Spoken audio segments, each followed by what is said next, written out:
Welcome back, guys. If you saw my last upload, then spoilers, yes, the car is already running. And just as I described in that video, it's on 400 horsepower braking tune. And I was called out by an FRS, really clean big turbo FRS, right around the time I finished breaking it in. So I pretty much uploaded a video of me racing or something like that. I'm not sure what I posted. And he left a comment saying he'll give me the sauce. And, you know, me being me, I told him, you know what, let's meet up. And we took a quick little road trip to the deepest part of Mexico, all the way down there. And this is pretty much what happened.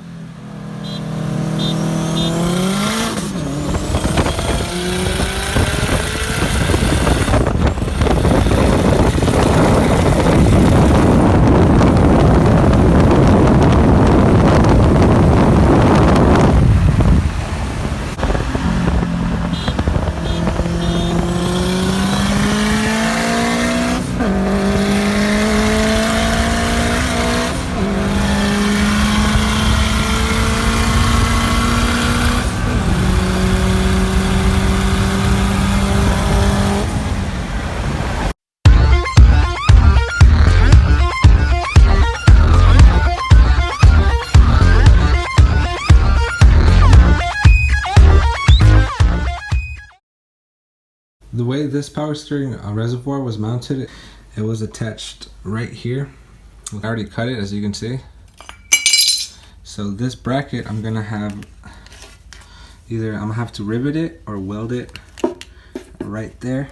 The welds look disgusting because I had to do it with my right hand, because the torch, it hits there before I can even start welding it. Power steering tucked away.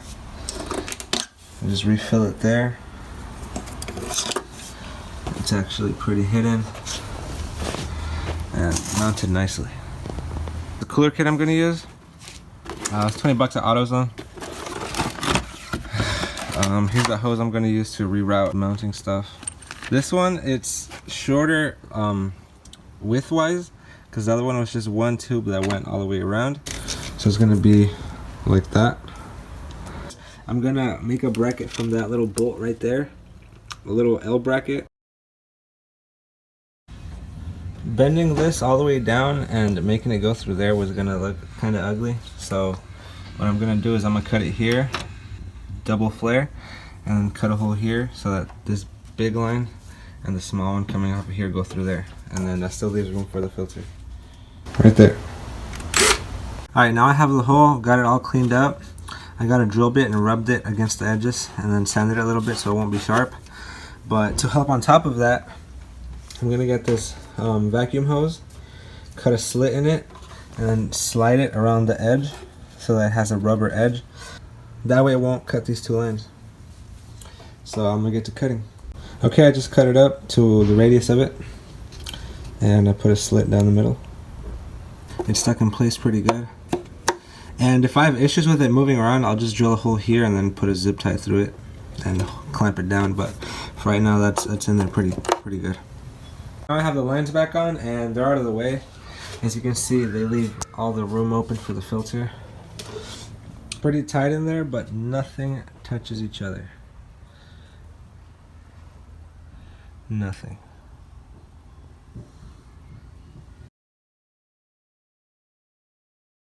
I'm about to wire up the boost control. I'm gonna do that through the Hondata 4 port, which is, I'm not exactly sure which one's which, but it's going to be two to the wastegate, which is one on top here and one on the bottom, and then one is a boost signal, which is going to be coming from the charge piping right after the turbo. I'm going to weld this onto the charge piping and then connect this fitting so I can connect everything with that vacuum line right there. Alright, based on the instructions, for right now I'm going to put 7.5 psi of spring pressure, so that's going to require the natural color, which means the metal, and the red one. So this one and this one right there, and I'm just going to put the cap. There you go, 7.5 pounds in there. And the 7.5 pounds, just in case you don't know, that's going to be the base levels. So in first gear it's going to be 7.5 pounds of boost. Second, third, fourth, and fifth, this is going to block the signal so that the wastegate doesn't open, and I keep building boost past 7.5. And yeah, that's how it works. Now I'm just gonna attach these banjo bolts.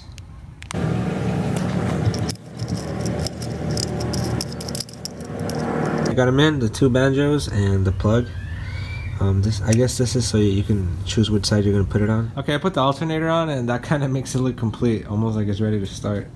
I have the alternator, it's just missing the belt. It's looking a lot more complete. Okay, headlight on, the charge pipe is on, and it looks like I'm gonna have to switch this banjo bolt onto here, and obviously the plug back on this side, so just flop the boost controller right there. These 2 lines, so let me see if you could focus. This one and this one are both gonna go into here, these 2. And then I'm gonna tap right there, and that's gonna make a line go up through here. And I put the 90 here. That way, when I put it here, let me see if it'll stay. This will just bend a little bit, and see they're all pointing in the same direction, all pointing towards the turbo stuff. And the straight piece that I took off the solenoid is gonna go here, pointing straight at the solenoid. So that works out. Okay, I got the hole marked where I'm gonna put the 1/8 NPT little bung right there.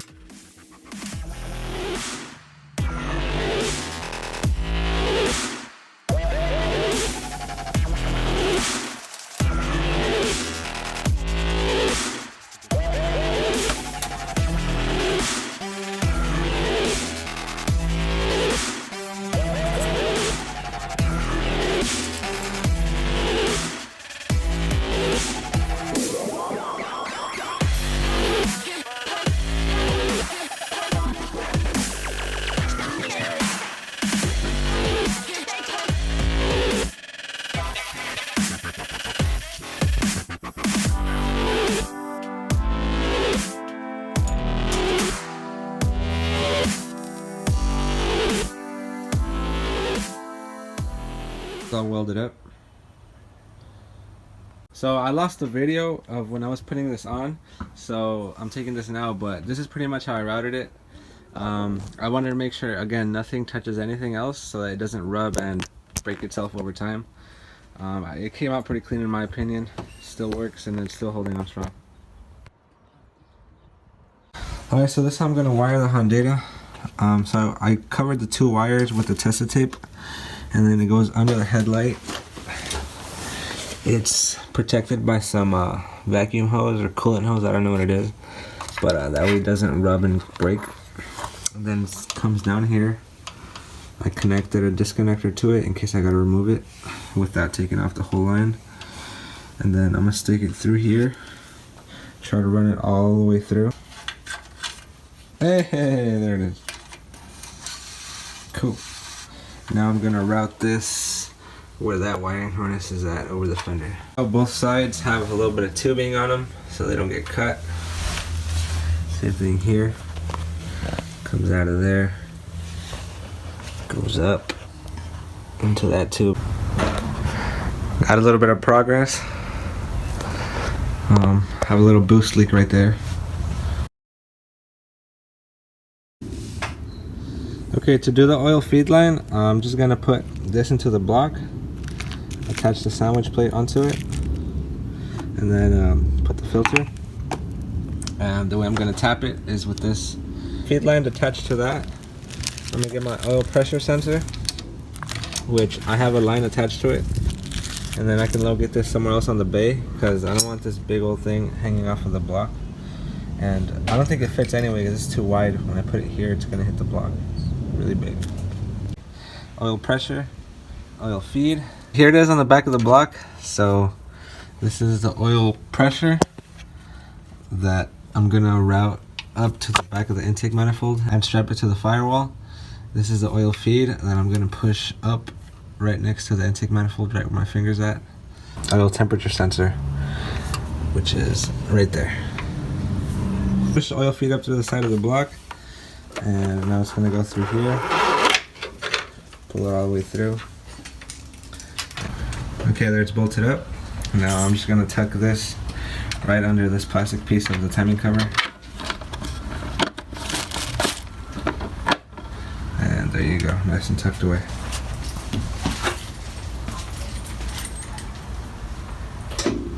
Alright, so this clean RSX came by so I could weld his intake air temperature sensor. But look at that. It's so nice.